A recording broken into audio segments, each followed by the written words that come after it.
20 years ago, a 3-year-old girl vanished from a quiet neighborhood in Georgia on what seemed like an ordinary morning, disappearing without a trace and leaving her family completely devastated. Authorities suspected it was not a simple accident, launching a large-scale investigation and pursuing various theories, but with no clear witnesses, no direct evidence, and no sign of the child, the case eventually reached a dead end. However, throughout those years, the family never truly stopped searching for answers, clinging to the slim hope that their daughter might still be alive somewhere. Then one day, from a piece of modern data that seemed meaningless, a detail overlooked for 2 decades suddenly emerged, a detail powerful enough to upend the entire case in a way no one could have imagined. Before we dive deeper into this shocking story, let us know where you're watching from, and if you love cold cases like this, don't forget to subscribe so you don't miss the next part.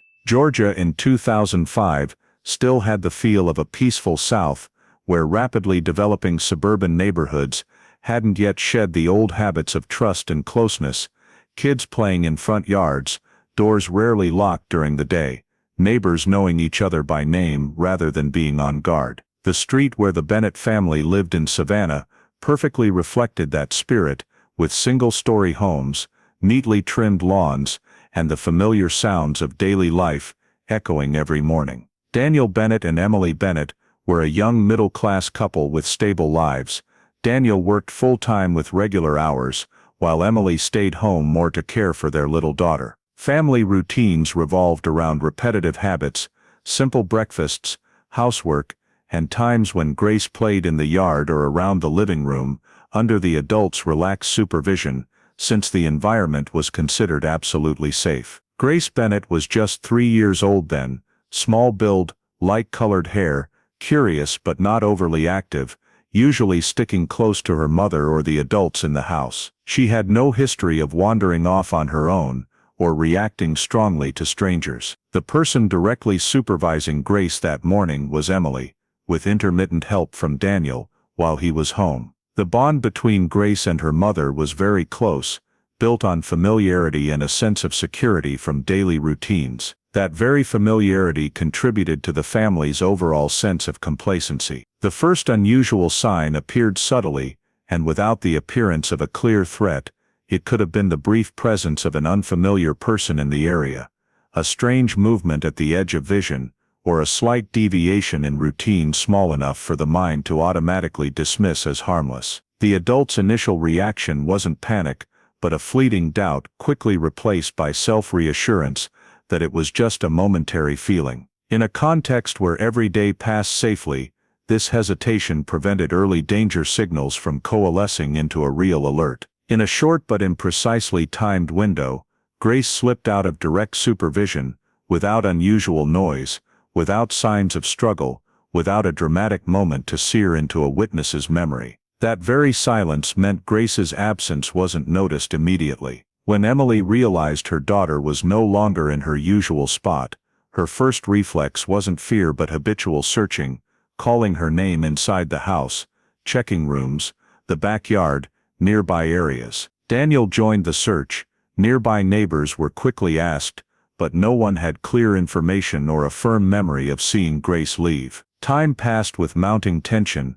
The initial normality gradually gave way to a sense of wrongness, as every familiar space was checked, and Grace still didn't appear. Spontaneous searches expanded to the neighborhood, but yielded nothing. By the time the Bennett family realized this was no longer an ordinary daily mishap but a true disappearance, the decision to contact police was made, marking the boundary between a peaceful morning for a typical Georgia family and the start of a missing child case that would completely shatter that stability. The call from the Bennett family was routed directly to the Savannah Police Department's Patrol Division as an emergency involving a missing child, and within a short time, the first officers arrived at the neighborhood where Grace vanished, approaching the case while the family's panic was still raw, and the scene hadn't been intentionally disturbed. The officers conducted a quick situational assessment based on initial information from the parents, including the last time Grace was seen,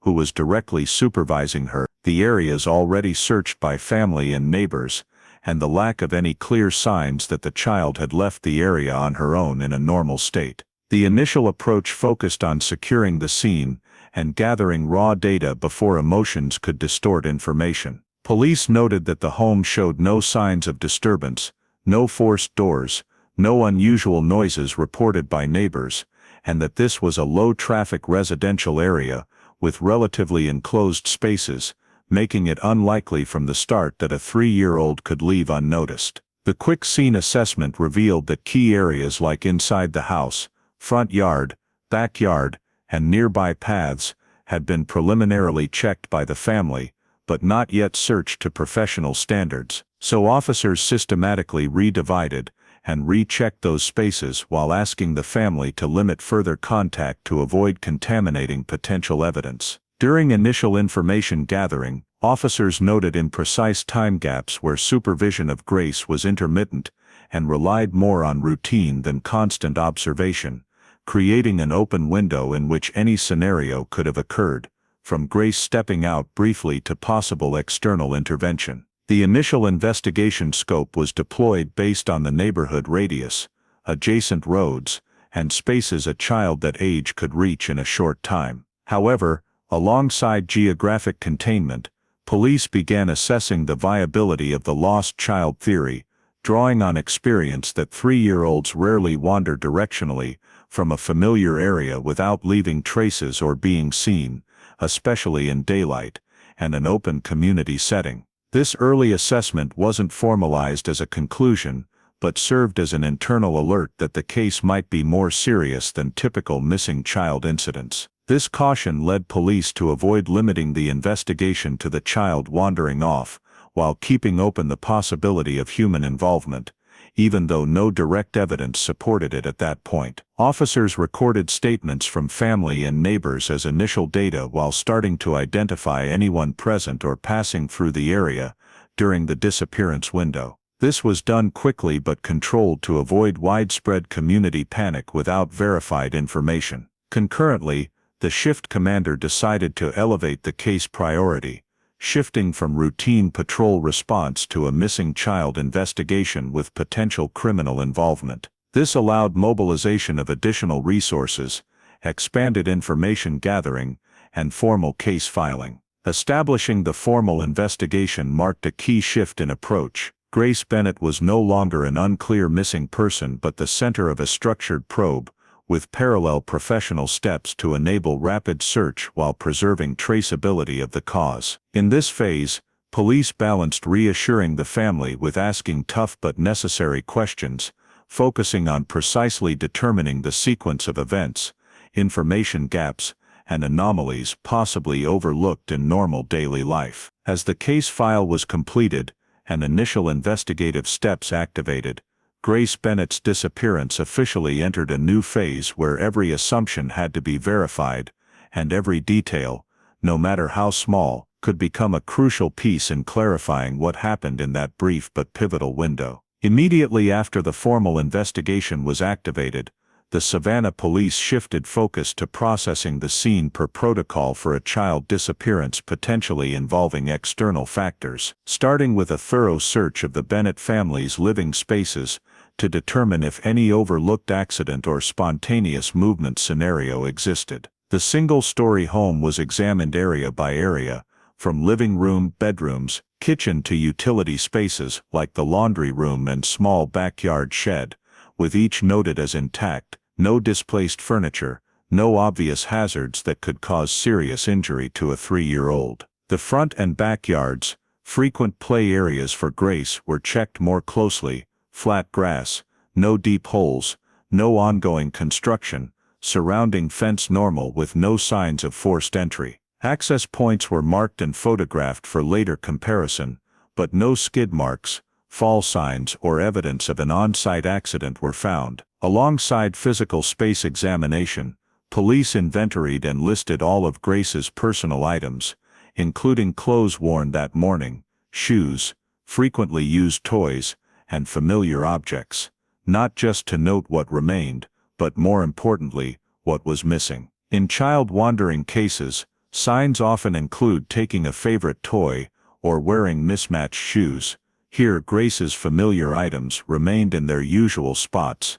with no signs of hasty gathering or unusual movement. This data made the theory of Grace leaving voluntarily less convincing. Officers also noted no sudden activity interruptions like spilled food, scattered toys, or dragged items. Everything indicated Grace's absence occurred quietly and without drawing attention. Ruling out obvious accident was based on combining scene condition with developmental traits of a 3-year-old, where limited mobility and danger responses typically produce noise or noticeable behavior. Yet across the entire living area, no evidence fit an undetected accident, no signs of entrapment, fall into confined space, or hazardous contact, plus no reports from local medical facilities of an unidentified young child in the relevant time frame. Scene data gradually formed an elimination picture, stepwise ruling out most common possibilities without revealing a clear alternative. During scene documentation, some minor details were reported, but not highly valued at the time due to lack of context, elements seen as normal in daily neighborhood life, like a yard edge partially obscured by trees or a rarely used side path. These were noted but not deeply analyzed, since no data directly linked them to Grace's disappearance. Early detail prioritization was heavily influenced by experience with prior child wandering cases, most resolved quickly within the neighborhood. While this case showed mismatches with typical scenarios, it wasn't yet clear enough to fully shift approach. Initial scene data was thus more eliminative than confirmatory, narrowing what didn't happen but not yet pointing to what did. In the gap between eliminated possibilities and absent direct evidence, some undervalued minor details temporarily fell outside focus, becoming dormant information in the file, retained as raw data but not yet connected to a specific theory. As scene processing concluded, investigators left the Bennett family's familiar living space with a troubling interim conclusion. No accident signs, no evidence of typical voluntary departure, and no clear on-scene clues explaining Grace's disappearance, forcing the investigation to shift from seeking a daily mishap to considering more complex possibilities, though at this stage, all assessments remained cautious and not publicly disclosed. When the scene provided no convincing signs of an accident or a voluntary departure, the investigation team had no choice but to shift its approach to reconstructing the entire chain of events surrounding the morning Grace disappeared, treating time and people as the only two pillars still capable of yielding clues. This process began by establishing verifiable event markers based on daily routines, family statements, and confirmed activities. Rather than trying to assign absolute precision to them, the investigators categorized timelines by degree of certainty, clearly separating what was directly observed from what was merely inferred from habitual behavior. Focus quickly centered on determining the last confirmed sighting of Grace, as this was the only anchor point that could be used to measure everything that followed. The statement from the direct supervisor indicated that Grace was still in her familiar living area before contact was lost, while other family members could not confirm this through direct observation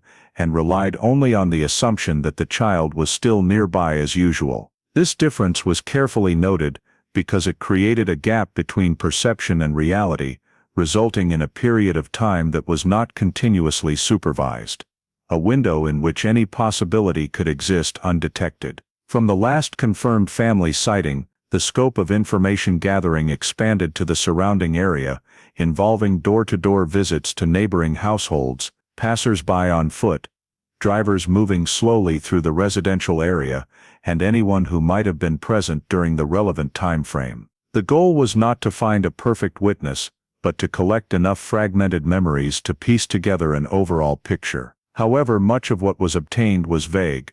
Many people could not be certain about dates or times, confused one morning with another, or only recalled that children were playing in the neighborhood without being able to confirm whether it was Grace. Some statements mentioned seeing a small child from a distance or at an unclear time, but no details were specific enough to hold up when cross-checked with other data. The investigators recorded all statements, categorized them by reliability, and attempted to place them on the provisional timeline. This cross-referencing quickly revealed inevitable contradictions.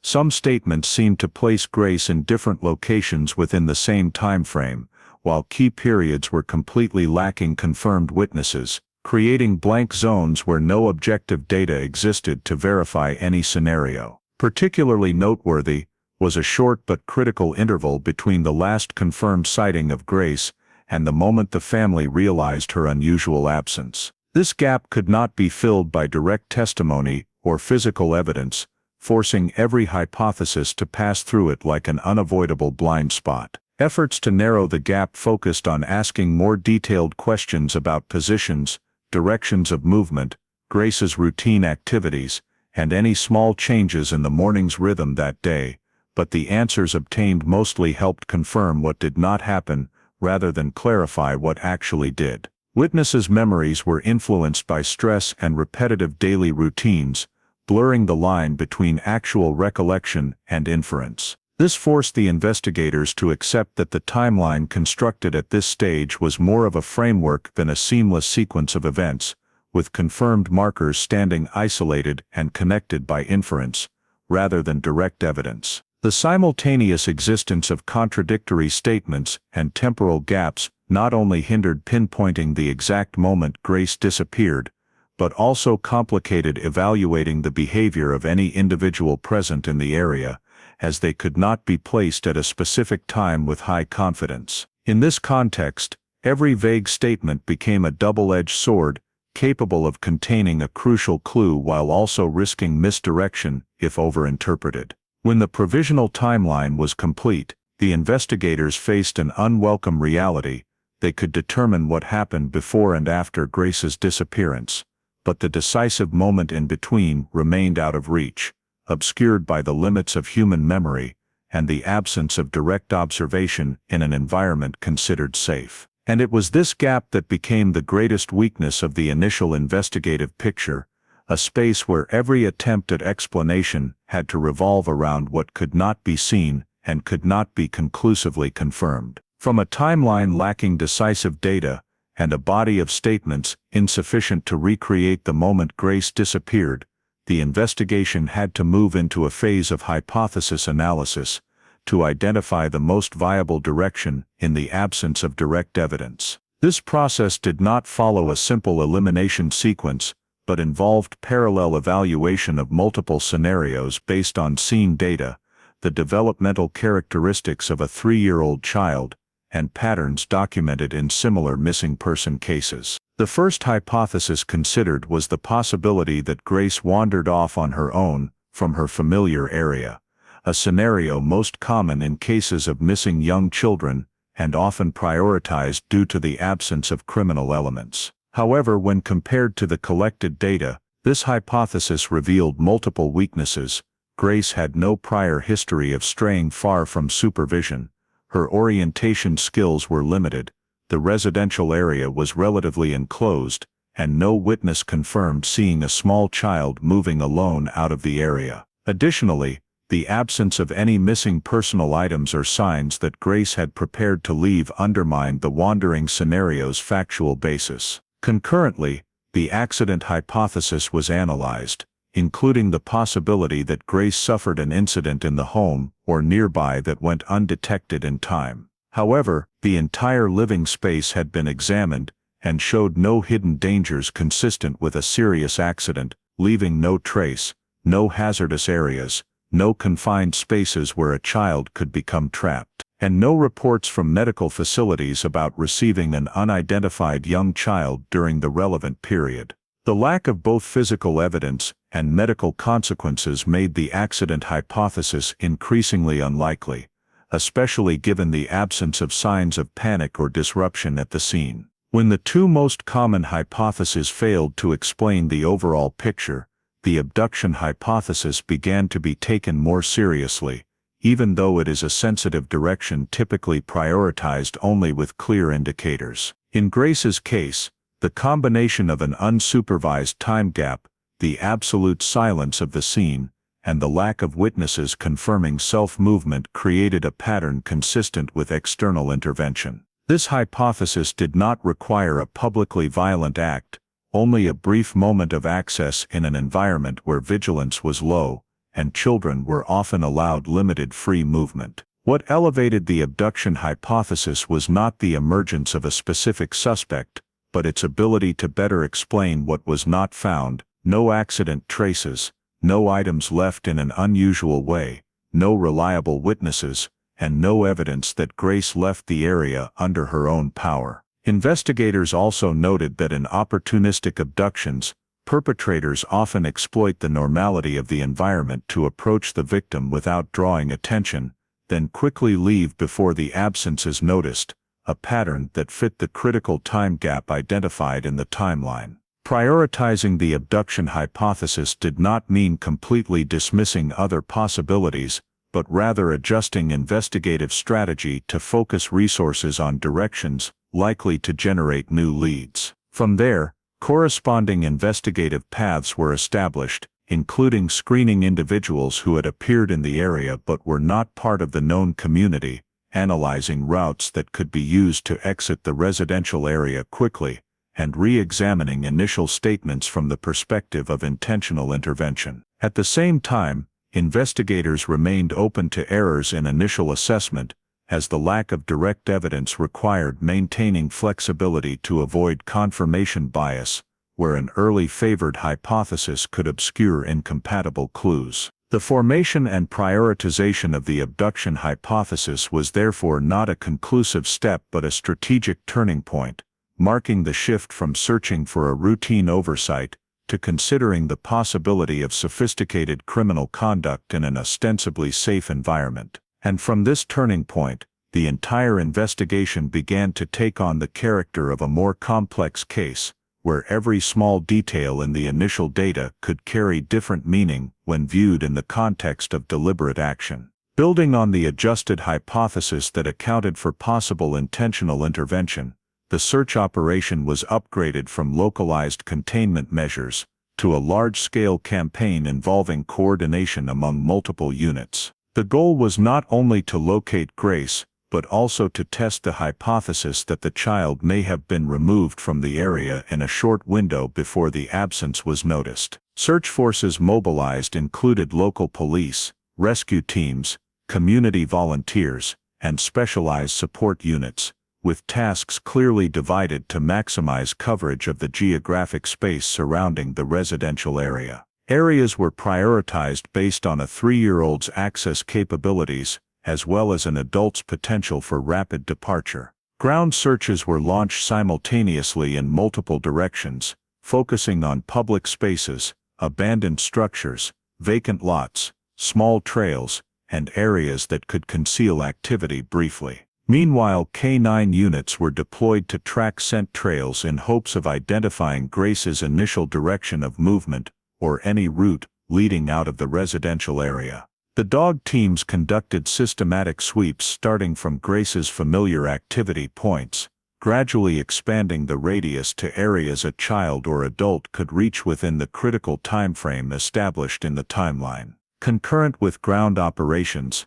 helicopters were used for aerial observation, particularly over wooded areas, open fields, and natural terrain difficult to access on foot, where visual searches might miss key signs. Imagery captured from above was cross-referenced with ground data to detect any anomalies, from unusual objects to movement patterns inconsistent with the area's normal activity. Natural area sweeps were conducted under the assumption that if Grace had wandered or suffered an accident, traces would likely appear in such spaces. However, results did not support that hypothesis. K-9 units detected no continuous scent trail leading outward, as typically seen in wandering cases.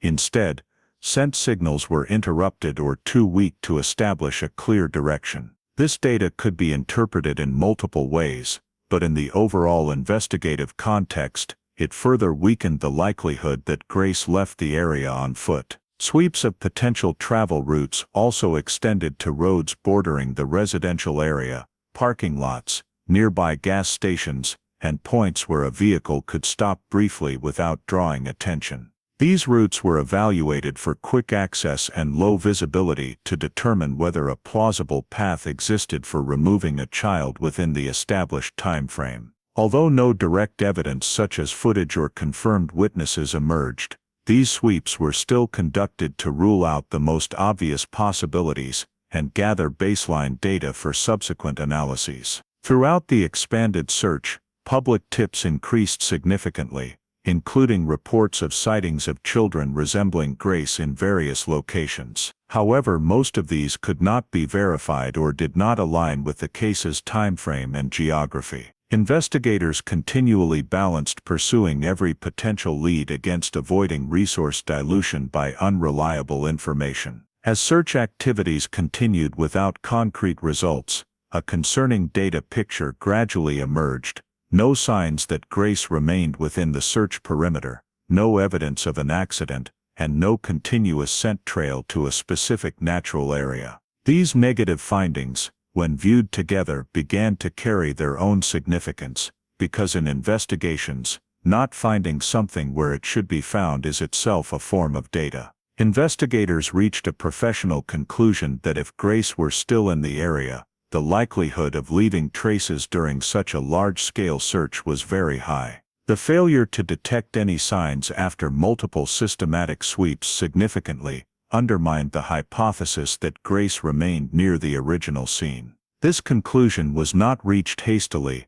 but resulted from cross-referencing multiple independent data sources, from canine results, aerial observations, ground sweeps, to community feedback, all pointing in the same direction. The initial search perimeter was no longer consistent with Grace being there. In this context, the large-scale search served not only as an effort to locate the victim, but also as a strategic verification step, helping the investigation reposition Grace within the overall picture. When the large-scale campaign concluded without positive results, a troubling assessment formed within the investigative team. Grace most likely left the area very early after disappearing, and any further searches focused on the original geographic scope would be unlikely to produce a breakthrough. This assessment marked a critical turning point in the case approach, where the absence of evidence at the scene and surrounding areas became the driver for considering more complex scenarios, though at this stage, all conclusions remained cautious and were not widely publicized. As the expanded searches no longer yielded new data, and operational assessments indicated that Grace had most likely left the area very early on, the investigation entered a more difficult phase, where the volume of information increased, but its practical value gradually diminished, creating a paradox common in prolonged missing persons cases. Leads began to emerge from various sources, most of them from the public after information about Grace spread widely, but not every lead resulted in real progress. Many tips were based on vague similarities in appearance, age or clothing, forcing the investigative team to spend time verifying each one, even though the probability of accuracy was very low. Initially, pursuing these false leads was seen as necessary to ensure no possibility was overlooked, but over time, it began to slow the main investigation as resources were stretched toward directions unlikely to produce results. Reports of sightings of children resembling Grace in locations far from the original area initially sparked new hope, but when carefully cross-checked against timelines, geography, and detailed descriptions, most proved incompatible or unverifiable. The repetition of these negative outcomes gradually created a sense of deadlock within the investigative team, while also increasing pressure from the family and the public. Mistaken identifications from the public became a factor that was both helpful and disruptive, because while some people genuinely believed they had seen Grace, their memory and perception were often influenced by the images widely circulated in the media, leading them to attribute generic details to a specific case. Investigators were forced to process large volumes of subjective information, separating what could be verified from what was merely a psychological response to a shocking incident. In the process, many hours were spent on elimination rather than construction,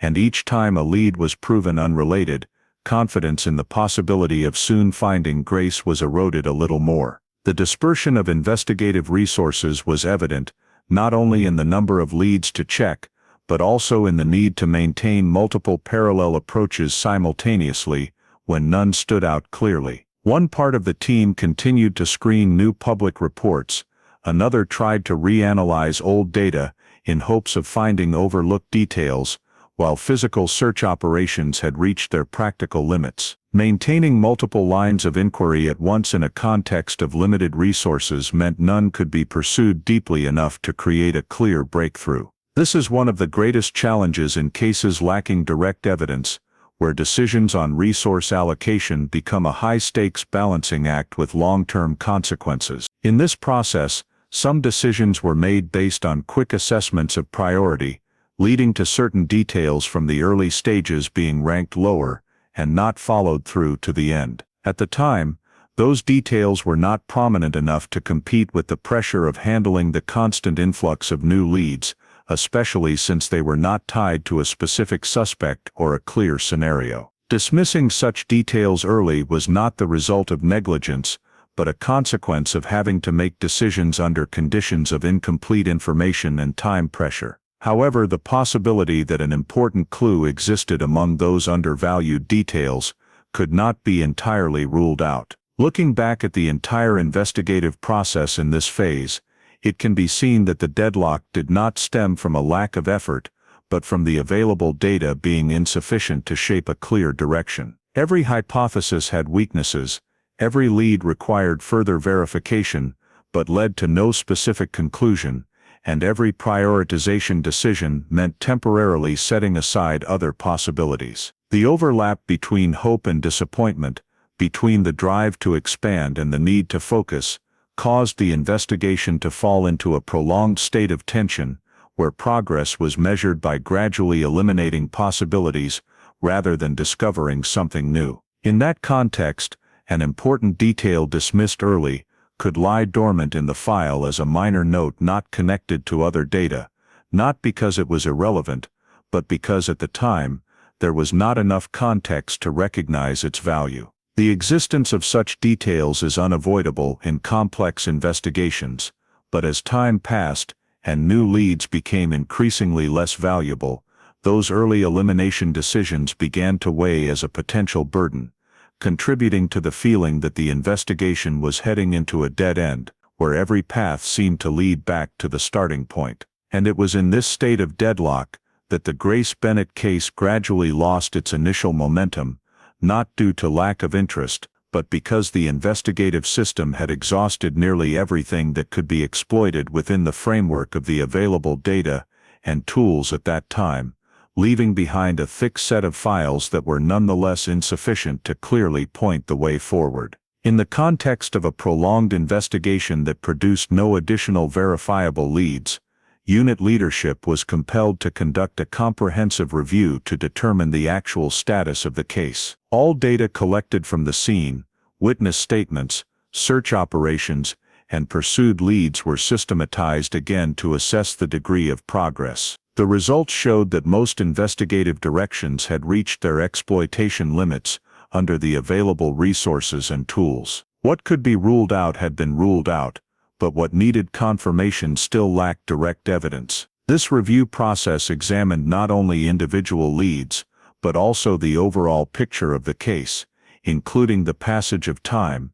the depletion of new data, and the feasibility of continuing to expand the investigation without increasing the likelihood of finding valuable information. In the next step, investigators applied real-world statistics on missing children of similar age, particularly cases that had dragged on for months without leaving traces. These statistics, though cold, are often used as tools for risk assessment and strategic direction. They showed that the probability of finding the victim alive drops sharply as time passes without evidence confirming location or condition, especially in cases without clear witnesses and no detected signs of movement. Comparing Grace's case to similar ones was not intended to reach a final conclusion, but to determine the viability of continuing active investigation at the same intensity. From those statistical data, a difficult-to-accept assumption gradually formed internally: that Grace might no longer be alive. This assumption was not based on a specific discovery or direct evidence, but on the prolonged absence of new data, the failure of large-scale search operations, and the common outcomes seen in similar prolonged missing persons cases. The formation of a presumed death was done cautiously and primarily served case classification purposes. It was not a public statement or legal conclusion. Investigators were fully aware that this assumption was more strategic than evidentiary, but in practical terms, it had a significant impact on resource allocation and case priority. Once the presumption of death was accepted internally, the decision to downgrade the case's priority became almost inevitable. Active investigative resources were gradually shifted to newer cases, where timely intervention and concrete results were more likely. Meanwhile, Grace's case remained on the monitoring list, but was no longer a daily focus. This decision was typically made after extensive internal discussions, weighing the responsibility to continue searching against the system's real limitations. Though not stated bluntly, it marked a fundamental shift in how the system viewed the case from an emergency requiring immediate response to a file preserved for possible future review. Along with the downgrade in priority, the case file was standardized and archived according to cold case procedures. All physical evidence, reports, interview transcripts, and related data were organized, numbered, and placed in storage, with the goal of ensuring that if the case were reopened in the future, critical information could still be accessed. This process was administrative, but held great significance for the case's life cycle, because from that point, Grace Bennett was no longer the center of an ongoing investigation, but became a file in the system, ready for re-examination when new leads emerged, or when technological and resource conditions allowed. Shifting to cold case status did not mean the case was completely forgotten, but it reflected the reality that all active investigative efforts had been deployed without achieving the desired outcome, and the system had to accept an indefinite waiting period. In that context, the sense of deadlock from the previous phase was replaced by an institutionalized stillness, where the case existed more as a set of files than as a moving process. The decision to archive the file closed an important chapter of the investigation, marking the boundary between continuous search efforts and a prolonged silence, where unanswered questions were packaged along with the documents, awaiting an external factor strong enough to break that silence in the future, though at the time, no one could know whether that would ever happen. As the Grace Bennett file was shelved and placed in the passive waiting state of a cold case, life continued elsewhere in a direction completely detached from what had been recorded in the investigative reports. In a small town in Tennessee, a girl grew up in an environment that showed no obvious signs of abnormality to those around her. She was recorded in the legal system under a different name, a different birth date, and a family history presented as a complete story. Her current legal identity was established through basic documents such as a birth certificate, medical records, and school records, all consistent enough not to raise suspicion in daily life. These documents formed a valid legal framework for her existence in society, allowing her access to education, healthcare, and public services like any other child. Her living environment appeared stable on the surface, with regular routines, familiar social relationships, and a family structure that from the outside could be seen as normal. She attended school, participated in everyday activities, and grew up under the supervision of the adults around her, without any signs of overt concealment or abnormal behavior sufficient to attract community attention. Those who interacted with her throughout her upbringing had no reason to question her origins, because everything needed to confirm identity existed and functioned smoothly within the system. However, that very smoothness rested on a foundation she herself could not independently verify,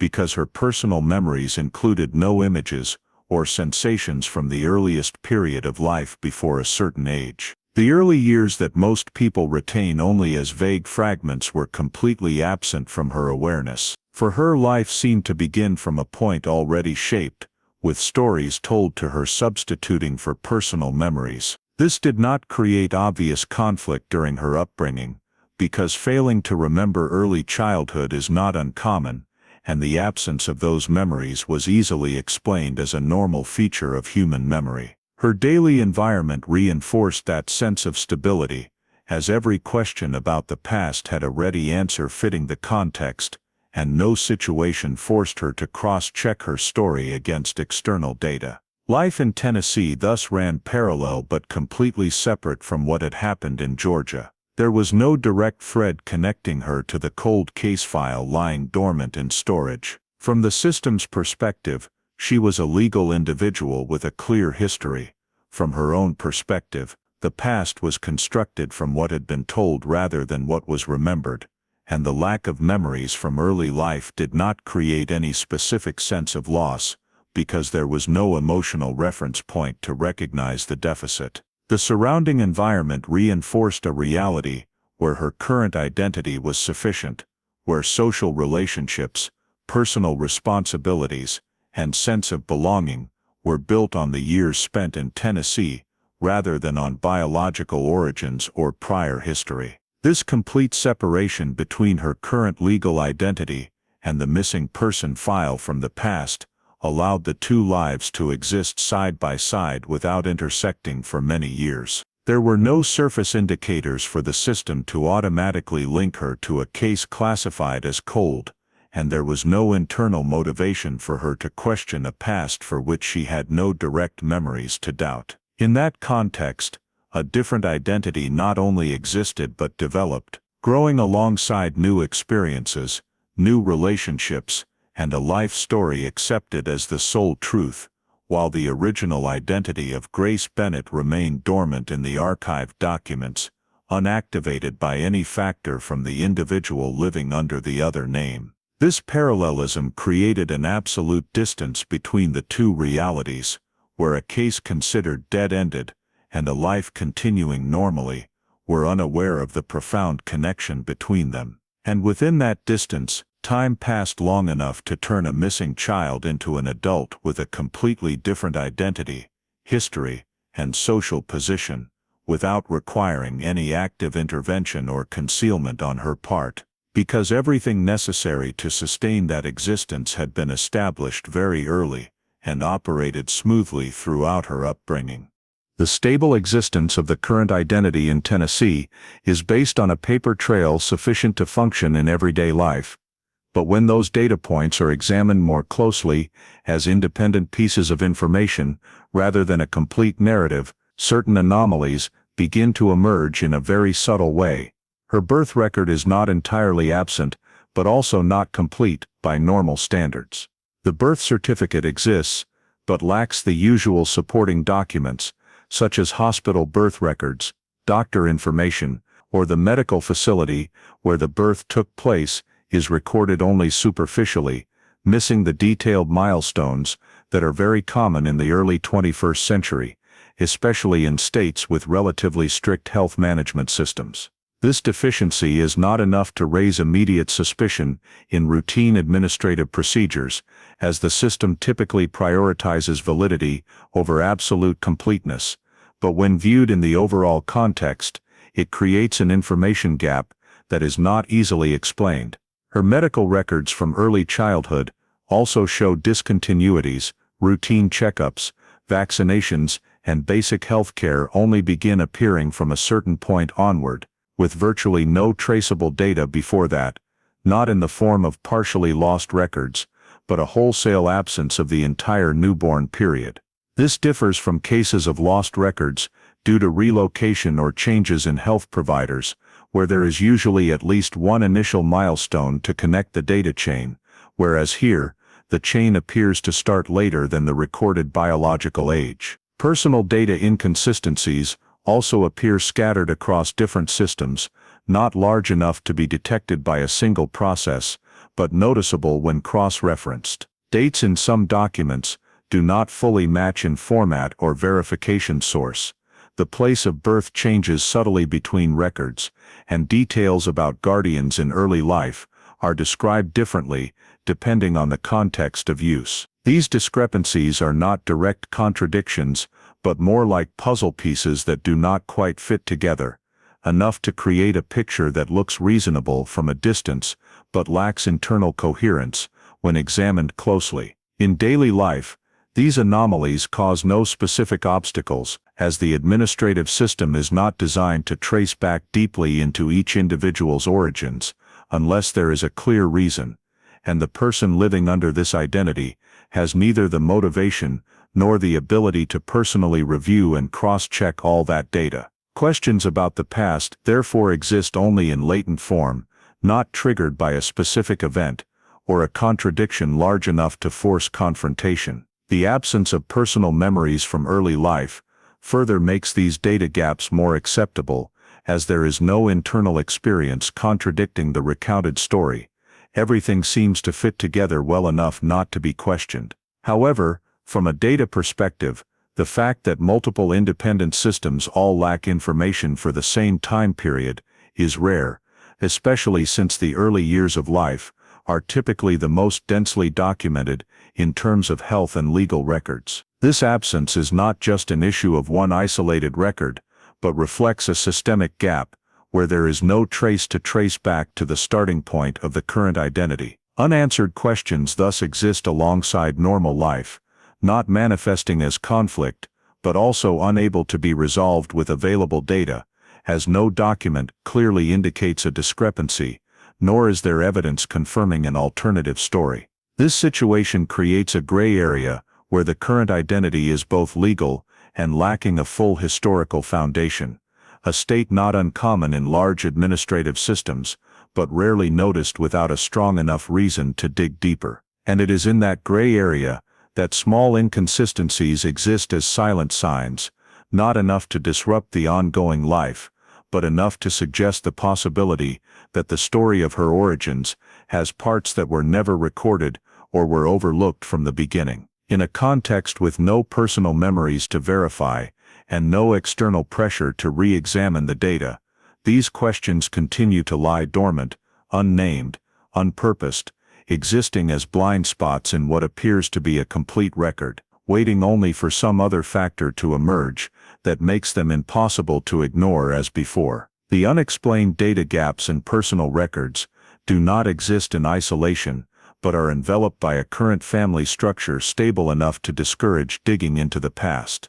The relationships in the family where she grew up are shaped by roles and habits, rather than detailed origin stories. Adults hold control over information, children accept what is told to them as part of the natural order, and in that order, questioning origins is not seen as necessary or encouraged. Details related to her early life are usually described briefly, lacking depth, and presented as a closed chapter, enough to create a reasonable context, but not enough to form a continuous stream of memory. Control over past information does not occur openly or coercively, but through intentional ambiguity, where questions are answered with general statements or redirected to current matters, creating an environment where deeper inquiry becomes emotionally inappropriate. Over time, this ambiguity becomes an unspoken norm, making origin details simply not mentioned because they were never part of everyday dialogue.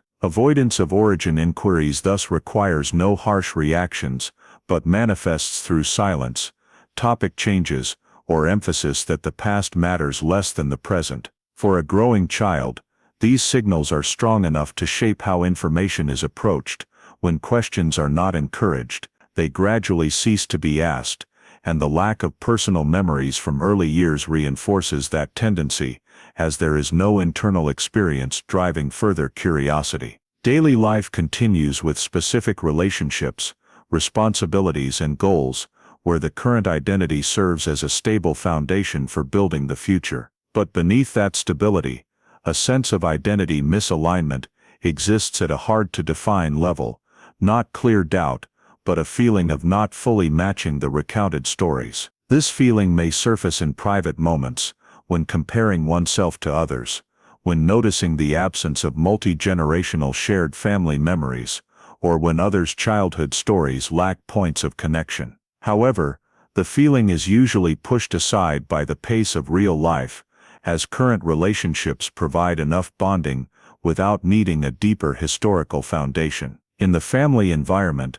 maintaining this information order helps avoid conflict and keeps relationships running smoothly. But it also inadvertently creates a distance between the individual and her own origins, a distance not perceived as a specific problem, but as a background state, existing alongside normal life. Over time, control over past information ceases to be an active effort and becomes a habit maintained by all involved, where no one asks questions because no one expects answers, and no one expects answers because no questions are asked. In that context, the current identity is not just a set of legal documents, but a social structure protected by silence and acceptance. The person living within it learns to define herself based on current roles rather than biological origins, and any sense of identity misalignment, if it appears, is usually interpreted as a personal trait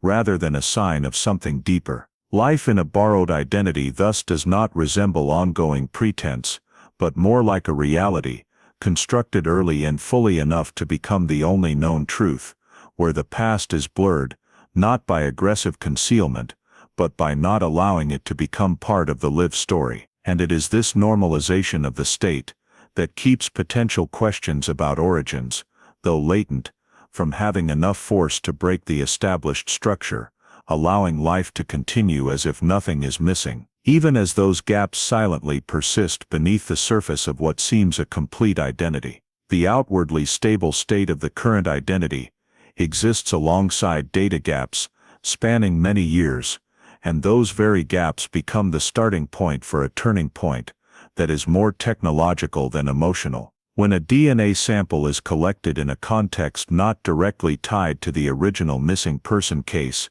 but stemming from the increasingly common societal need to determine individual biological origins, the biological sample is taken through standard procedures and converted into digitized genetic data, sufficient for comparison with commercial and semi-public genealogy databases, where millions of DNA records have been voluntarily provided by users over the years. The matching process is not aimed at finding a specific individual, but at identifying degrees of genetic similarity with strangers, thereby building a biological relationship map based on probability and statistics. Initial results show no direct matches with close relatives, such as parents or full siblings, but reveal multiple matches at distant relative levels, enough to determine that the biological origin is closely tied to a specific geographic area. Genealogy algorithms indicate a cluster of matches concentrated in family lines with a history of living in Georgia,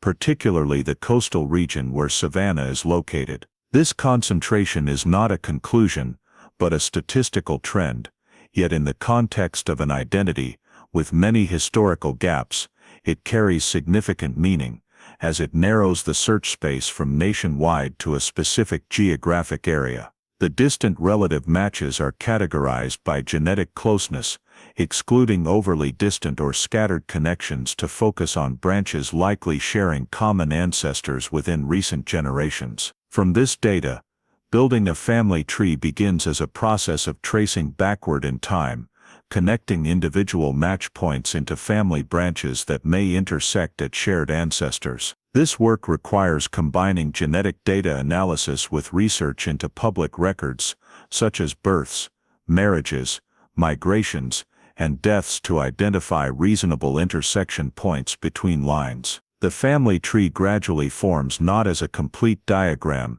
but as a network of possibilities, with each branch assigned a reliability level based on the number of matches and geographic consistency. In the process, some branches are eliminated due to timeline or distance mismatches, while others become prominent due to the convergence of multiple factors, especially families with a history of living in Georgia during the timeframe matching the analyzed individual's biological age. Identifying related individuals does not happen directly, but through determining the families most likely at the intersection of pedigree branches, thereby narrowing the list to a small group of individuals potentially having direct biological relations. This process is conducted with extreme caution, as genealogy data is probabilistic and can lead to errors if interpreted hastily. Each narrowing step is accompanied by cross-checking with independent data sources to ensure assumptions are built on solid ground.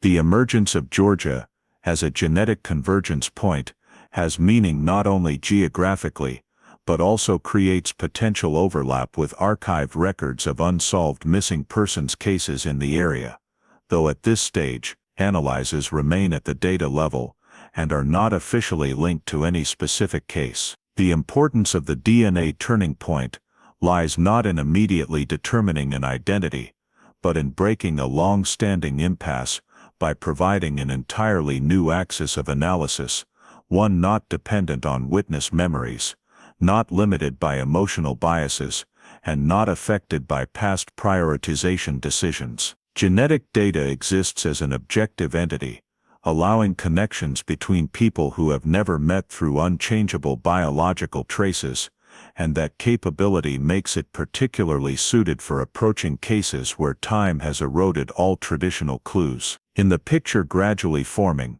collecting and analyzing DNA not only opens the possibility of determining biological origins, but also raises a larger question about the connection between the current identity and long-closed records. This question remains unanswered at this stage, but the genealogy data is sufficient to indicate that past and present are not as separate as they appear, and that there is a chain of biological connections awaiting clarification through further analysis steps. As the family tree continues to be refined, and the list of related individuals narrows further, the DNA turning point marks the first time in many years that a clear approach capable of connecting two parallel life paths emerges, not based on emotional assumptions or speculation, but on verifiable data, creating a foundation for re-examining records once relegated to waiting status. Though at this point, the connection exists only as potential, unconfirmed and undisclosed, it is strong enough to completely alter the trajectory of what was once seen as a story with no way out. The genealogy data, revealing a biological connection concentrated in Georgia, created a threshold clear enough that the case could no longer be treated as an isolated file gathering dust in storage. This information was forwarded to the state's cold case unit as a verifiable lead rather than speculation, and the case was accepted under the protocol reserved for cases with new technological elements.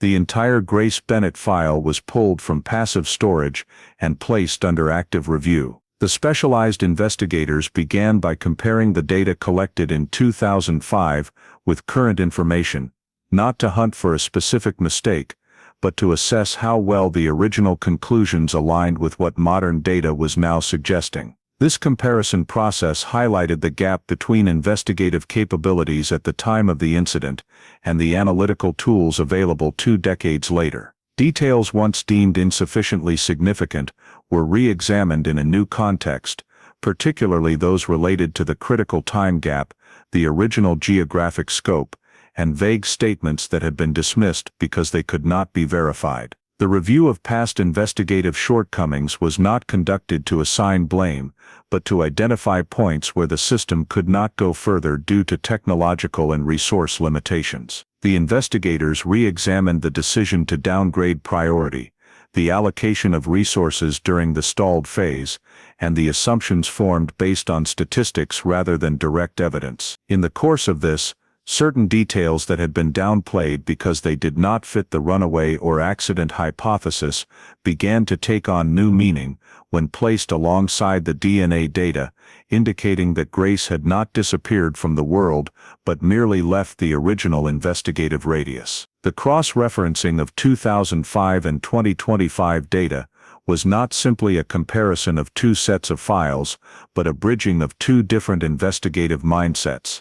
One heavily reliant on witnesses and physical scenes, the other on biological data and systems analysis. When these 2 streams of data were placed side by side, the gaps in the old file became clearer, especially the lack of federal tracking mechanisms and the restrictions on interstate information sharing at the time. From these analyses, a new investigative direction was established that no longer focused on traditionally reconstructing the event, but on connecting the current identity to the missing person file through biological and legal intersections. The focus shifted from the question "what happened" to "who is this person in relation to the old file," a strategic shift reflecting the evolution of modern investigation. The specialized unit built a new analytical framework in which genealogy data served as the central axis for identifying potential relationships, while the original investigative file provided temporal and geographic context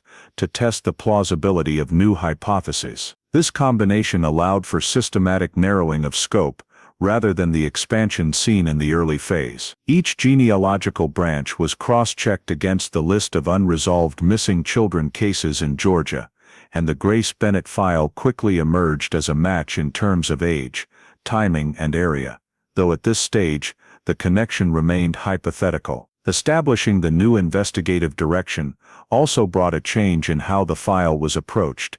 Investigators no longer viewed Grace as a victim, likely deceased, but as an individual possibly living under a different identity. This assumption opened up steps previously not considered, such as cross-referencing legal records, movement data, and civil registration systems. The awakening of the cold case therefore did not happen abruptly, but as the result of a methodical chain of accumulated and analyzed data connections. It marked the end of passive waiting and the beginning of a new investigative phase where time was no longer the sole enemy, but a variable that could be overcome with technology. In that context, the Grace Bennett file was no longer a set of documents stamped with the past, but a case coming back to life within the system, with old questions rephrased in new ways and assumptions once considered impossible now gaining grounds for verification. This awakening was not announced or declared, but occurred internally within the investigation,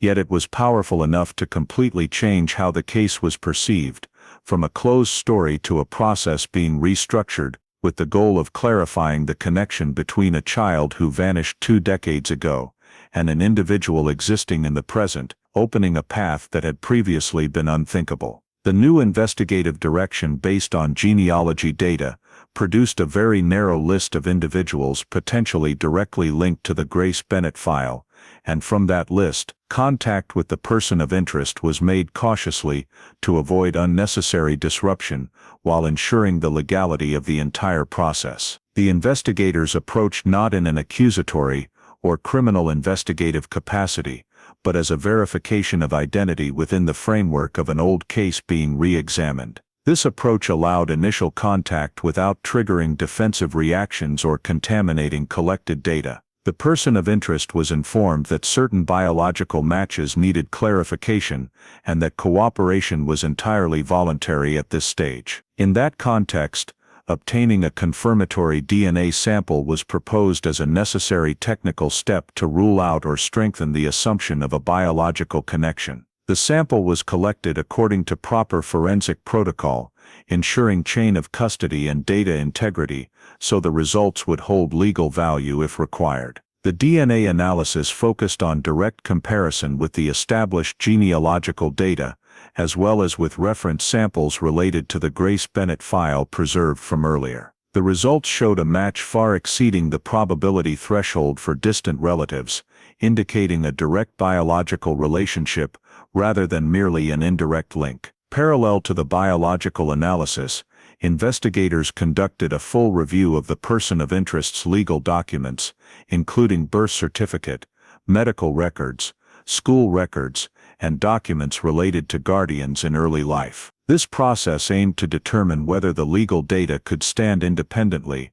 or showed signs of being created to fill historical gaps. When these documents were placed alongside the DNA data, inconsistencies that had previously existed in isolation began to be seen as a logical chain, where the current legal identity did not deny the prior biological existence, but simply replaced it within the administrative system. Completion of verification did not rely on a single factor, but on the convergence of multiple layers of data, from biological and legal to temporal and geographic, all pointing to a single conclusion about the true identity of the individual being verified. This conclusion was recorded internally, before any further steps were taken, because at this stage the priority was ensuring all discrepancies had been eliminated, and all assumptions verified with objective data. When the verification process concluded, the case reached a point it had never touched in the previous 2 decades, a point where identity was no longer a hypothesis or possibility,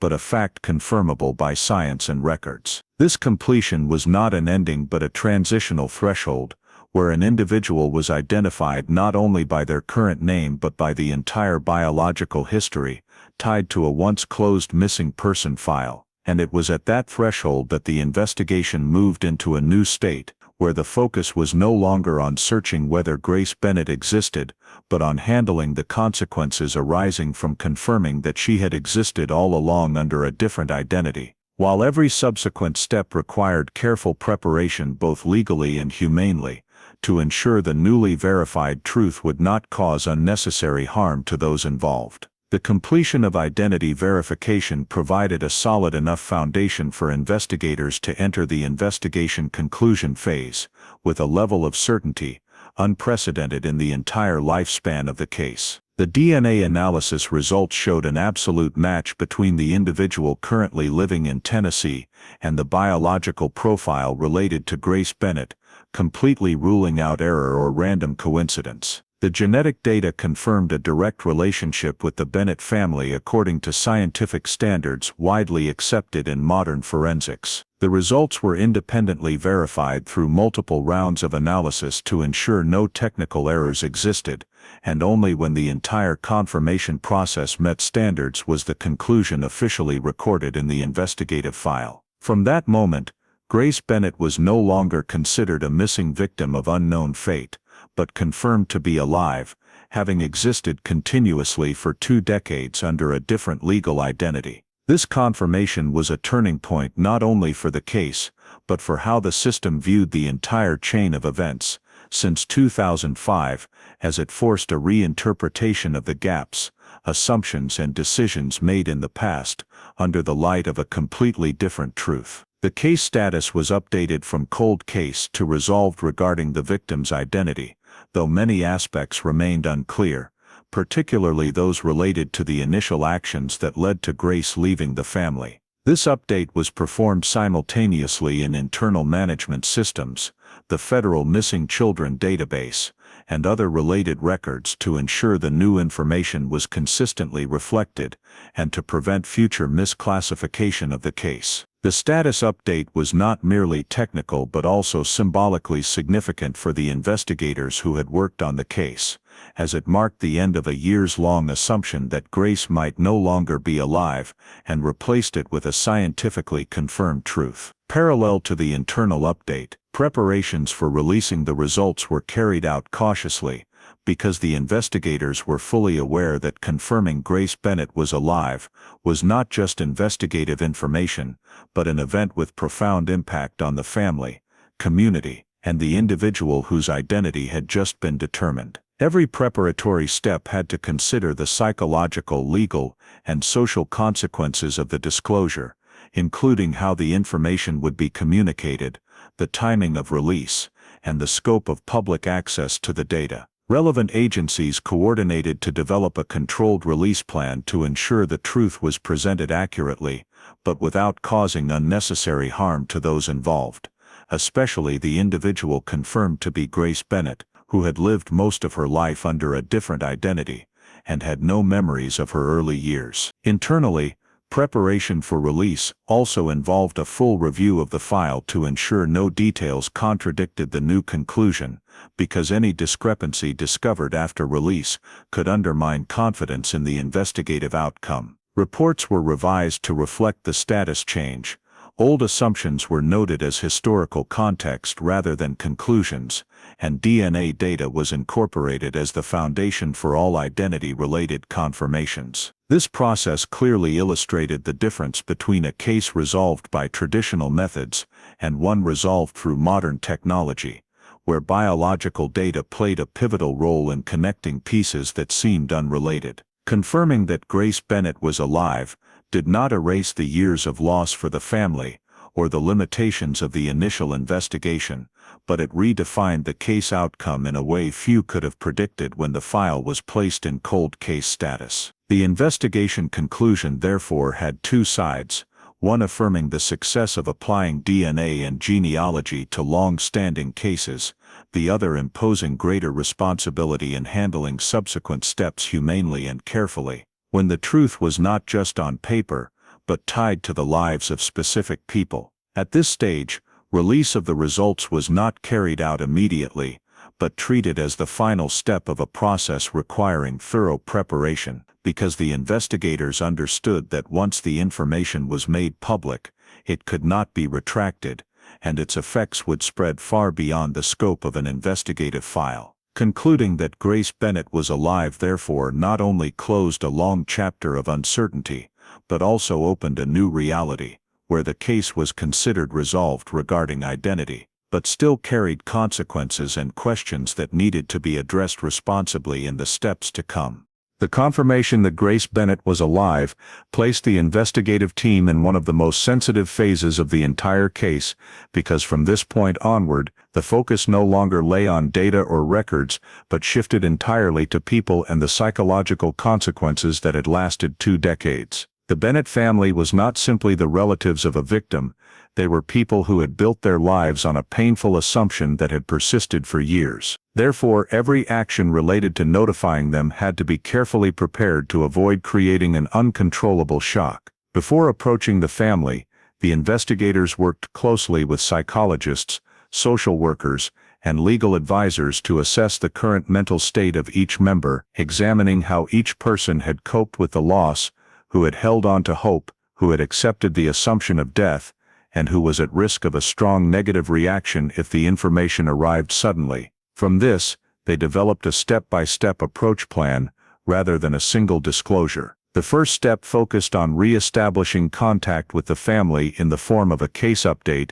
emphasizing that the cold case involving Grace was seeing new developments, thanks to modern technology, but without presenting any specific conclusions. The goal of this phase was to prepare them psychologically, helping the family understand that previous assumptions might need to be re-examined, and that they would have to face information capable of completely altering their perception of the past. Once the family had been placed in a relatively ready state, the information was conveyed in layers, starting with confirmation that an individual had been discovered with a very close biological connection to the Bennett family through DNA analysis, followed by an explanation of the verification process that had been carried out, the degree of certainty in the results, and the independent cross-checks performed to rule out errors. Only after the family demonstrated the ability to process the information and ask questions based on reason, rather than emotional reflex, was the conclusion drawn that this individual was Grace Bennett,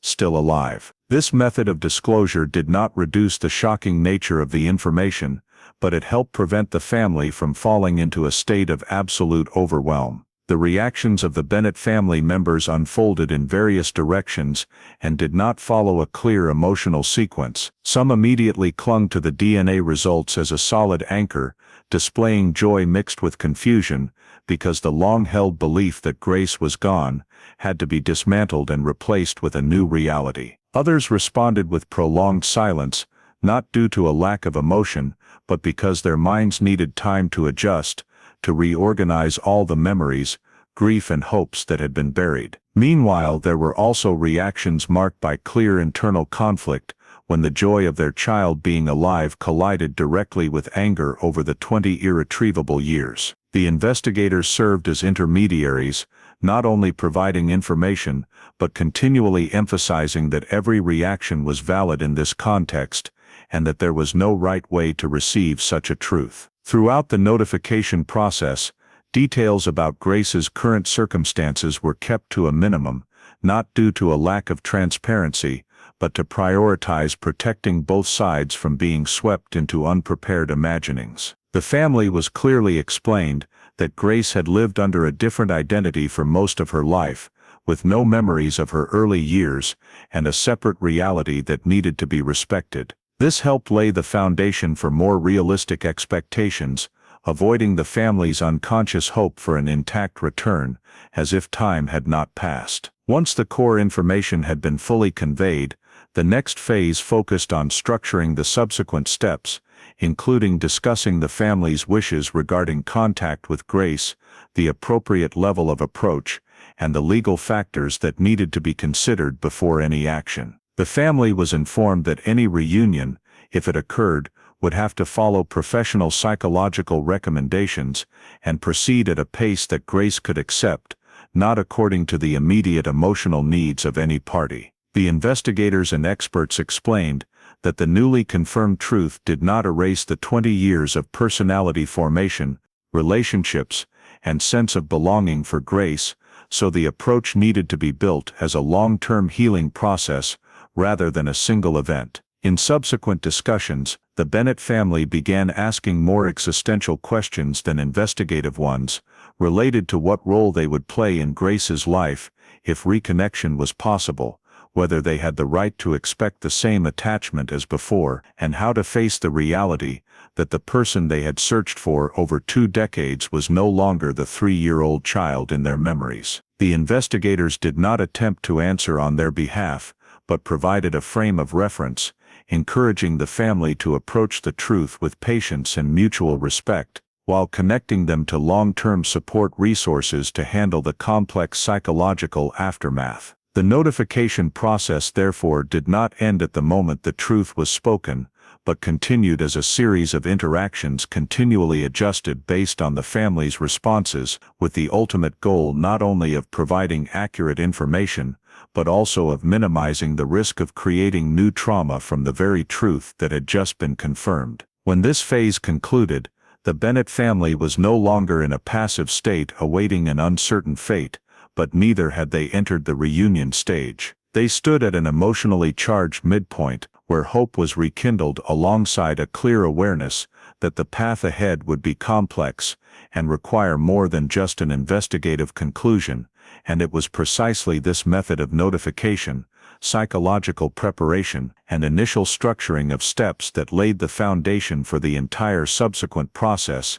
determining whether the newly discovered truth would become an opportunity for healing or a new source of trauma for all those involved. From the foundation of prolonged and cautious psychological preparation, the decision to organize a direct in-person meeting was made as a controlled next step, not spontaneous, but constructed as a closely supervised intervention process, with the participation of psychologists, legal representatives, and investigators serving as coordinators. The location was chosen not for symbolic or public value, but to prioritize neutrality and emotional safety, private enough to reduce pressure, but controlled enough to protect all parties from reactions exceeding their tolerance thresholds. The timing of the meeting was carefully considered based on the readiness levels of Grace and the Bennett family, not according to immediate desires, but according to psychological indicators, showing the capacity to confront and regulate emotions. The structure of the meeting was designed in layers of contact, beginning with indirect presence, then progressing to direct interaction only when both sides demonstrated the necessary stability. In the moment the parties were placed in the same space, psychological reactions unfolded in ways that could not be uniform or accurately predicted. The Bennett family carried the image of a 3-year-old child frozen in their memories for 20 years, while before them stood an adult with an appearance, body language, and autonomy completely different. The collision between memory and reality created a vast discrepancy that prevented emotions from flowing in a single direction. Joy at the existence of life coexisted with feelings of strangeness, confusion, and even fear over not knowing how to approach the person opposite them. Grace, on the other hand, faced a similar challenge, but from the opposite direction. The people introduced to her as her biological family were not tied to any emotional memories. Their existence held great informational significance, but could not immediately transform into a sense of attachment. Her reactions were more observational than expressive, where caution became a natural self-defense mechanism in a situation laden with external expectations. The distance caused by the years of separation was not just 20 years of lost history, but a profound difference in the formation of identity, values, and sense of belonging. The Bennett family saw biologically familiar traits in Grace, but could not find familiarity in experiences, while Grace recognized the biological connection, but lacked the memory foundation to integrate these people into her life story. That distance could not be filled with words or spontaneous emotions. It existed as a reality that needed to be acknowledged rather than denied. The experts present at the meeting did not intervene directly in the interactions, but focused on observation, ready to adjust the pace if one side showed signs of overload. The goal was not to create an iconic reunion moment, but to establish a safe starting point for a long-term connection process. Difficulties in reconnecting were clearly evident through small interactions, inconsistent forms of address, awkwardness in sharing personal information, and uncertainty about where to set boundaries between natural curiosity and the need to respect privacy. The Bennett family had to confront the reality that parental affection could not automatically reactivate after 2 decades of interruption, while Grace had to process the feeling that she was expected to feel something she was not yet ready for, or had no foundation to feel. This asynchrony created quietly tense moments, where silence sometimes carried more meaning than words. The investigators and psychologists served to remind everyone that this difficulty was not a sign of failure, but a normal response to an abnormal situation. Throughout the meeting, memories were shared to a limited degree, not to recreate the past but to provide context, helping Grace understand that her existence had been searched for and remembered, while helping the Bennett family recognize that Grace's life had developed along a separate, irreversible trajectory. This exchange was moderated to avoid imposing emotions or creating a sense of indebtedness, as the goal was to build trust rather than demand immediate emotional reciprocity. As the meeting progressed, some emotional reactions became clearer.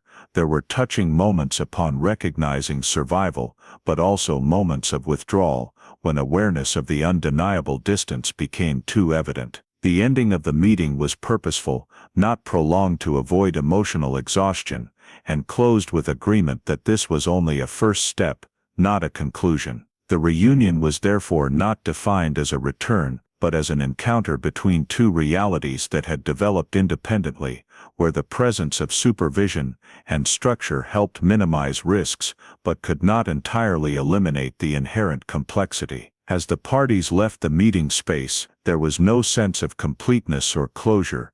Instead, there was a suspended state between hope and caution, where each person had to process what had just occurred at their own pace, and that very state most honestly reflected the nature of this reunion, not as a moment that resolved everything, but as the beginning of a long process requiring time, patience, and acceptance that any connection, if it could form, would have to be built in small steps on a foundation of respect and reality, rather than on an idealized image of a return after 20 years of separation. From the moment the first reunion ended without a sense of completeness or closure, the post-reunion phase quickly revealed itself as the longest and most complex part of the entire story, because at this point all structured support elements, such as investigation, legal procedures, or organizational supervision, gradually withdrew, leaving the individuals to confront the deep psychological consequences of reconnecting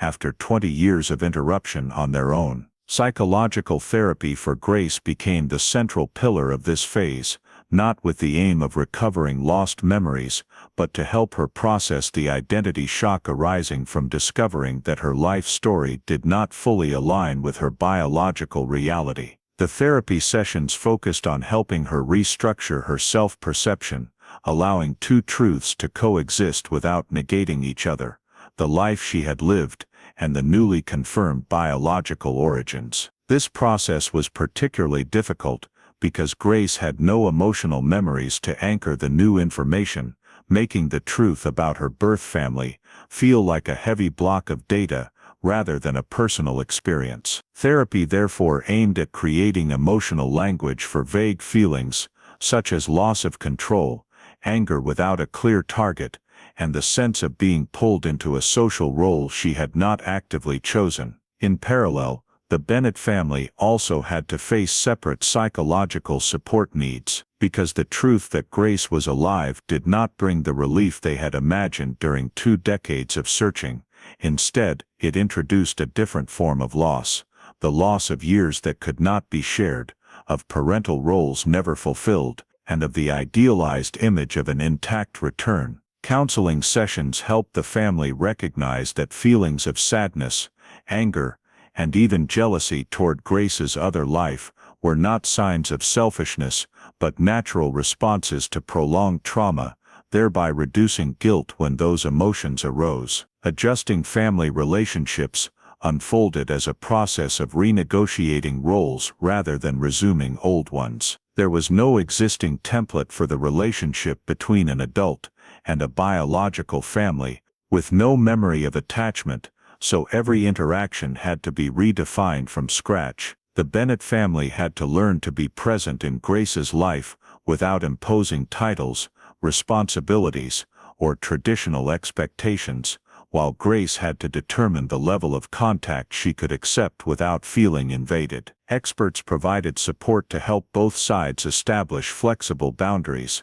allowing the relationship to develop slowly or pause when necessary, without it being interpreted as rejection or failure. Prolonged emotional conflicts appeared as an inevitable part of this process, sometimes manifesting through small but recurring misunderstandings, such as differing interpretations of silence, distance, or reserve. The Bennett family might at times perceive Grace's reserve as coldness, while Grace experienced intense attention as pressure to reciprocate. These conflicts did not erupt into open confrontation, but accumulated into simmering tension, if not recognized and addressed promptly. Partial family therapy was used as a tool to create safe spaces for expressing difficult emotions, helping the parties understand that emotional asynchrony did not reflect the degree of care, but rather differences in experience and psychological foundations. Grace's reintegration into life after her true identity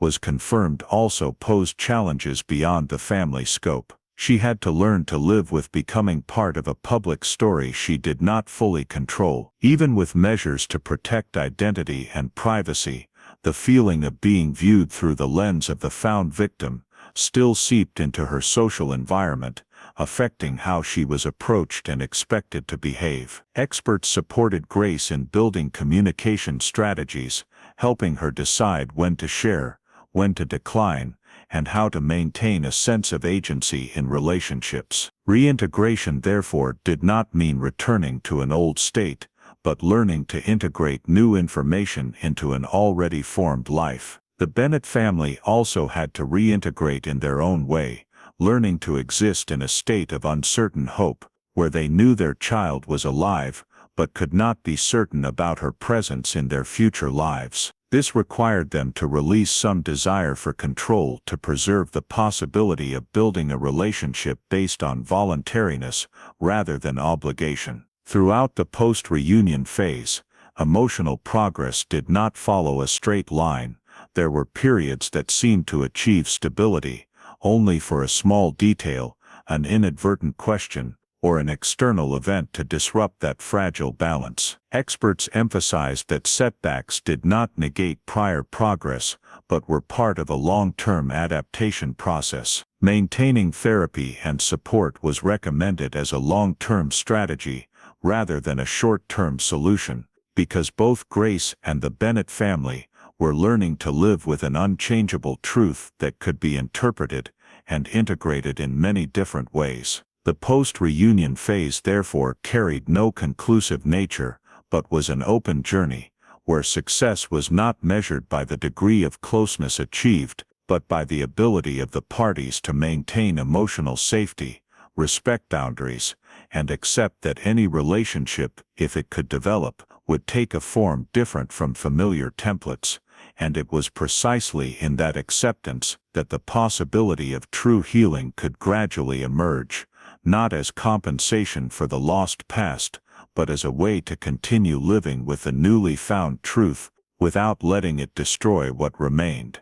From the reality that Grace Bennett was still alive and had grown up under a different identity, the focus of the investigation once again returned to the core question that had hung unresolved for 2 decades: who was responsible for taking Grace away from her family in 2005, and whether the legal system still had the ability to establish that responsibility. The process of re-examining old suspects was initiated based on the full list of individuals who had appeared in the original case file, including those present in the area at the time Grace disappeared, individuals who had been questioned but lacked sufficient evidence to pursue, as well as those who were quickly ruled out because they did not fit the hypotheses of a lost child or an accident. Investigators approached the files with a different mindset than in 2005 because the foundational assumption had now completely changed. Grace had not died and had not left on her own. This meant that every behavior, even those previously considered insignificant,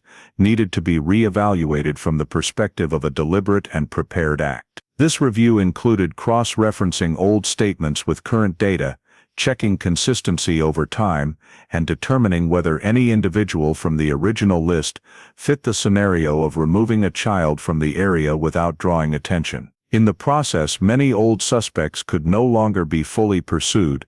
Some had passed away, others had changed residences multiple times, and some related records were limited by retention periods or no longer contained enough data for in-depth analysis. The assessment of prosecutability, therefore, depended not only on identifying who might be the perpetrator, but also on the ability to prove criminal conduct under current legal standards. Investigators had to confront the reality that even though the biological truth had been clarified, the 20-year time gap had severely eroded the ability to gather direct evidence. Potential physical evidence from the scene no longer existed, witness memories had faded or changed, and there was no technological data such as surveillance cameras or digital tracking that could be traced back to that time. The lack of direct evidence became the biggest barrier in efforts to pursue criminal accountability, because the legal system cannot rely on reasonable inference or DNA results to identify the perpetrator of an act that occurred 2 decades earlier without specific evidence linking that individual to the act of taking Grace away. Investigators also considered the possibility that raising Grace under a different identity might not have left clear criminal traces by the standards of that time, especially if the transfer occurred in a context of limited federal oversight and child registration systems across states that were not yet tightly connected. This made assessing prosecutability a problem not only of truth, but of the threshold of proof, because in criminal law, truth must be supported by evidence that can stand up in court, not just within the investigation. Some scenarios were considered but could not be confirmed, including the possibility of involvement by someone familiar with the family, or an act concealed under the guise of informal care or guardianship, but there were no documents or statements strong enough to turn these assumptions into specific charges. The investigation thus fell into a state of legal limitation, where investigative questions still existed but could not be pursued using traditional criminal tools. Prosecutors were consulted to evaluate the possibility of charging based on what remained in the file, and the general conclusion was that the necessary evidentiary threshold for prosecution could not be met under current conditions, even though Grace's identity had been confirmed. This led to an emotionally difficult but legally consistent outcome.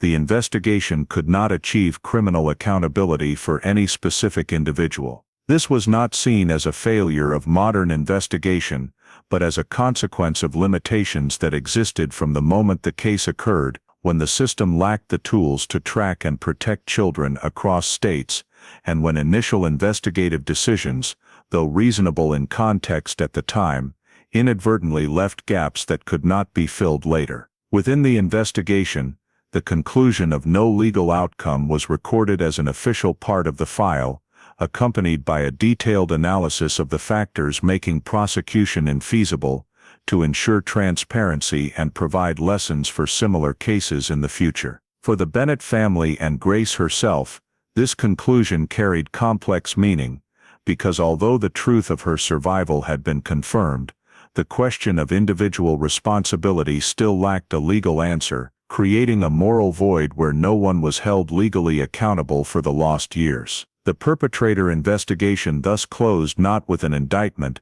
but with an acknowledgement of the system's limits, where criminal justice could not be fully administered even though the truth had been revealed. And this very incompleteness became an inseparable part of the case's outcome, reflecting the reality that not every story resolved by science can be closed by law. From the conclusion that criminal responsibility could not be pursued against any specific individual, the investigation was forced to confront head-on the legal limitations that had formed and solidified years earlier, with the statute of limitations becoming the first and most obvious barrier. Although the act of taking Grace away from her family in 2005, if proven, could constitute a serious crime, the legal system must operate based on clearly defined time limits to ensure stability and fairness in proceedings. Investigators and prosecutors thoroughly reviewed the legal framework applicable at the time of the incident, including Georgia state laws related to child abduction, custodial interference, and related offenses, to determine whether the statute of limitations had expired or if exceptions could still be applied. The results showed that, with no clear violence recorded at the time of the incident, and no evidence that the victim was unlawfully detained for an extended period in a legal sense, applying exceptions to the statute of limitations became extremely restricted, especially since the initial act was not fully documented as an abduction by the legal standards of that era. The legal status of potential suspects also posed additional barriers. Some individuals previously under suspicion no longer had the legal capacity to be prosecuted due to death or loss of cognitive ability, while others, though still alive, had no direct evidence linking them to the criminal act, making any prosecution effort unable to meet the minimum proof threshold in court. The justice system does not allow prosecution based on probability, inference, or moral sentiment, even when the biological truth has been clarified, and this created a clear tension between the desired sense of justice from those involved and the unchangeable legal reality. Investigators had to acknowledge that the legal system is not designed to correct every past wrong, especially in cases where initial data was not fully collected and time has eroded the ability to accurately reconstruct the act. The limitations of the justice system were evident in how the law prioritizes certainty and protection of potential defendants' rights over meeting the emotional closure needs of victims and families. This was not a personal failure of the investigators, but a structural feature of a system built to prevent abuse of power and wrongful prosecution, even when that means some cases cannot reach a complete legal outcome. During the review, prosecutors also considered applying alternative civil or administrative charges, but these options were quickly ruled out as unsuitable to the nature of the case and lacking substantive legal value. Moreover, initiating legal procedures with little chance of success carried the risk of causing further harm to Grace and the Bennett family, dragging them into a prolonged public process likely to end in disappointment, which authorities deemed inconsistent with the long-term interests of those involved. From an institutional perspective, the final decision of the investigating agency was made after multiple rounds of internal and interagency consultation, determining that the case would be closed regarding criminal prosecution, while clearly noting in the file that the lack of charges did not equate to denying that wrongdoing occurred,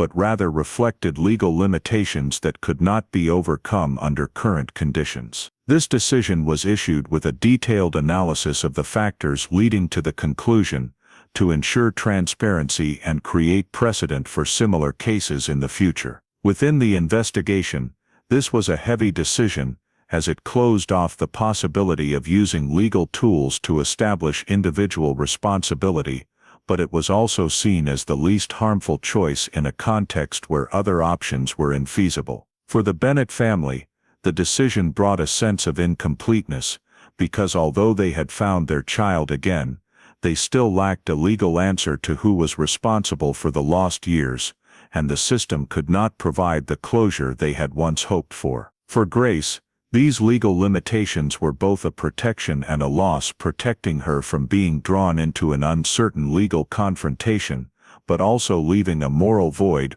where no official judgment confirmed the wrongdoing that happened to her as a child. The investigating agency's final decision was therefore not a clear endpoint, but an acknowledgement that criminal justice has limits that cannot be transcended, especially in decades-long cases where truth is found later than the ability to apply the law. And this acknowledgement, though hard to accept, became an inseparable part of the story, emphasizing that resolving a cold case does not always mean achieving justice in every sense, but sometimes only reaching the maximum clarity the system allows, leaving those involved to seek closure through paths other than the courtroom. From the moment the investigating agency officially acknowledged the legal limitations and closed the possibility of prosecution, the case entered a different space, where questions no longer aimed at assigning blame, but became cognitive gaps that could not yet be filled. The first and most central question still revolved around who took Grace away from her family in 2005, because although Grace's identity had been confirmed, the file contained no direct evidence pointing to a specific individual who carried out the act. Hypotheses raised during the initial investigation phase were now re-examined in new light,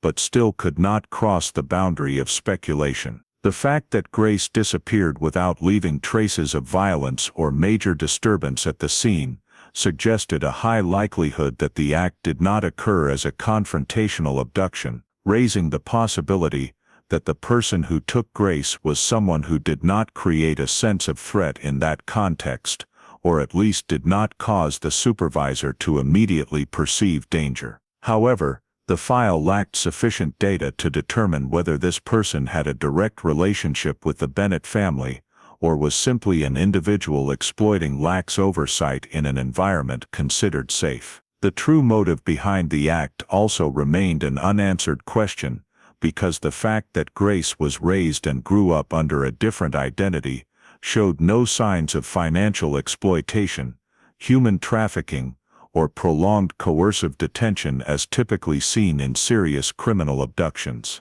This complicated motive determination, because if it was not for money or clear violence, the act might have stemmed from a personal psychological or specific circumstantial motive not recorded in the file. Investigators had considered the possibility that the act was disguised as care, informal adoption, or transfer of guardianship outside the legal system, but there were no documents or statements sufficient to fully confirm or refute these possibilities. Another major question concerned why the incident was not detected earlier, especially in the early years after Grace disappeared, when missing child alerts had been activated. The answer lay partly in the context of that time, when interstate data sharing was limited, databases were not tightly integrated, and cross-checking child identities across states was not done systematically, creating gaps in which a new identity could exist without being matched against missing children lists.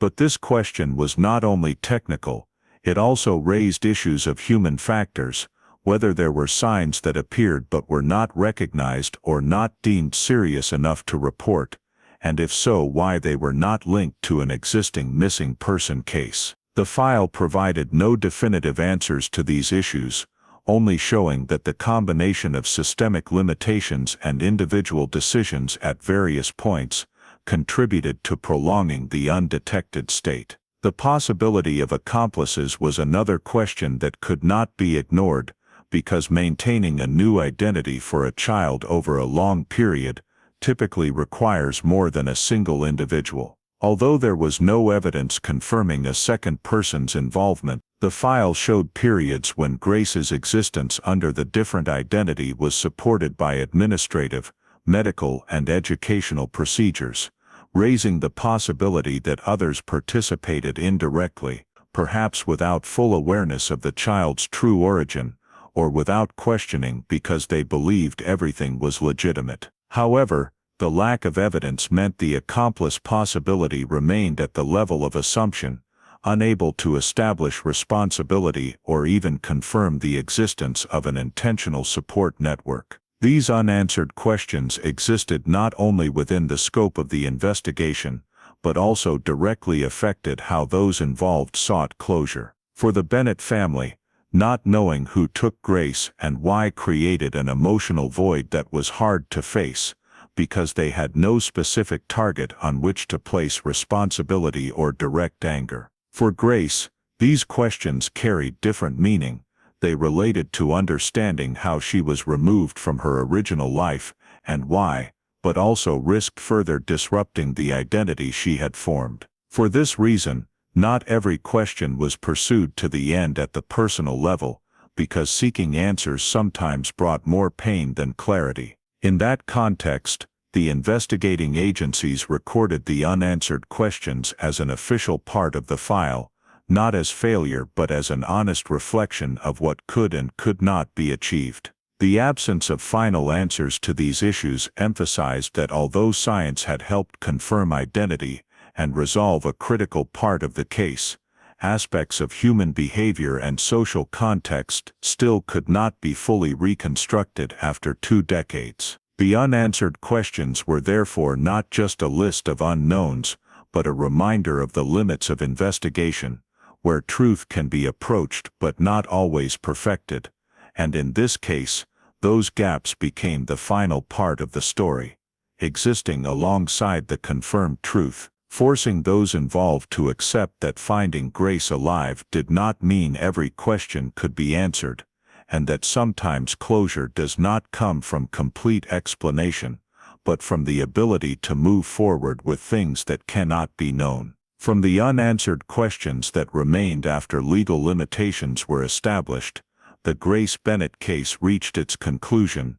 not with a verdict or a complete explanation, but with a comprehensive synthesis of what the system had achieved, and what still lay beyond its reach. In this, the role of DNA held the most central and clearly pivotal position, because it was genetic data that broke the nearly 20-year deadlock, opening an entirely new approach for cold cases thought to be unsolvable. DNA served not only as a tool for identity confirmation, but also as a bridge between past and present, allowing a person currently existing in society to be linked to a long-closed file, overcoming the inherent limits of witness memory, degraded physical evidence, and initial investigative errors. The Grace Bennett case showed that when used in combination with genealogical databases and pedigree analysis, DNA can create connections that traditional methods could not reach,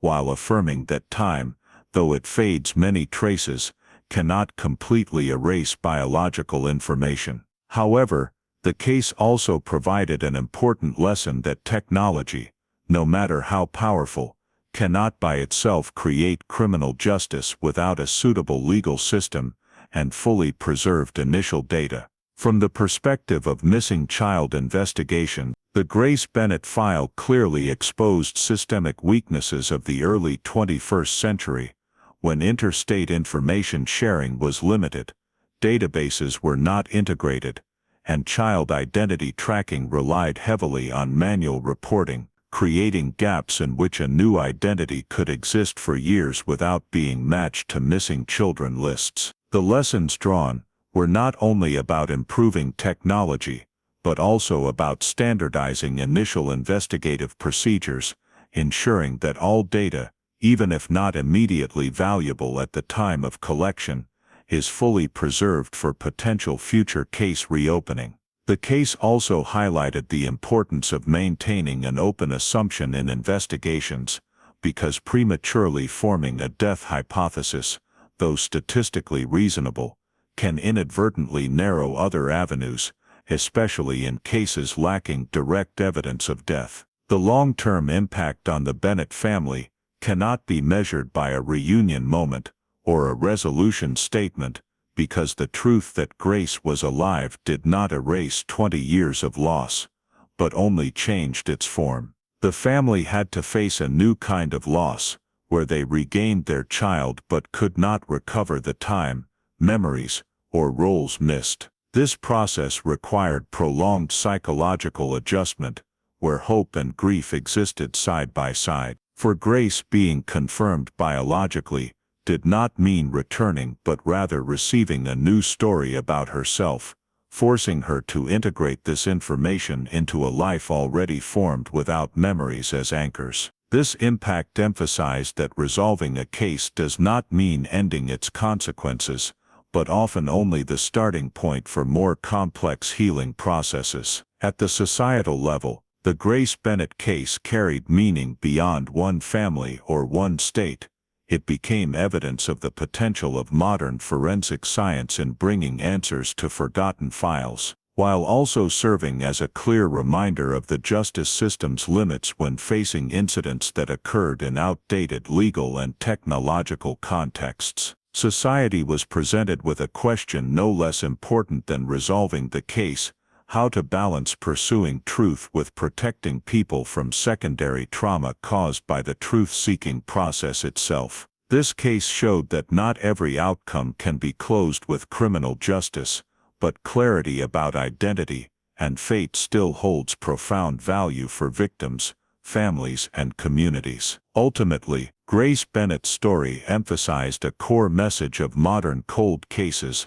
Resolution lies not only in finding the perpetrator, but also in restoring identity, truth, and the right to know to those who have lived in waiting, while promoting systemic reforms to minimize the chance of a child disappearing from society's protective circle in silence. In that context, the Grace Bennett case did not close as a complete victory or an unresolved tragedy, but existed as a typical example, showing both the power and limits of modern investigation. Where science can open doors thought permanently shut, but people must still face the responsibility of using that truth humanely, cautiously, and with awareness of the long-term consequences it carries. In today's United States, the Grace Bennett story shows that perceived safety is far different from actual safety. In 2005, the Bennett family lived in a quiet Georgia neighborhood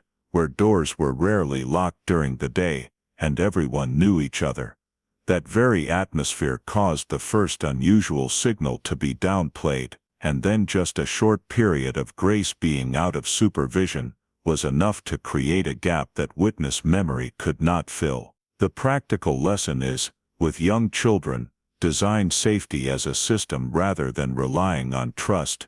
Clear shift change rules for supervisors in the home, a no eyes off the child rule when outside, locking gates, fences even if just going out for a few minutes, and teaching children simple skills like staying in place, calling parents by their correct names, and memorizing phone numbers. At the community level, this case reminds us how critical the first few minutes are. When a child is discovered missing, do not wait thinking the child might have wandered off somewhere, but immediately divide people to search areas, record right away who was present, any unfamiliar vehicles that passed, and report to police as soon as possible to avoid losing the trail. Finally, the fact that Grace's truth was confirmed through DNA and genealogy shows that technology has become a new safety net. Therefore, families should keep medical records, documents, updated photos of children, and consider appropriate identification tools such as child identification kits at schools, communities. But no less important is the post-reunion lesson. Truth does not heal by itself. Grace and the Bennett family had to go through therapy and set boundaries. So in real life, when facing crisis, prioritize professional psychological support and respect each person's recovery pace. If you feel the Grace Bennett story has given you a new perspective on missing persons cases and the power of modern investigation, please subscribe to the channel so you don't miss other haunting yet deeply humane cold cases. Thank you for watching to the end, and I'll see you in the next video, where we continue searching for truth in stories that time seemed to have buried.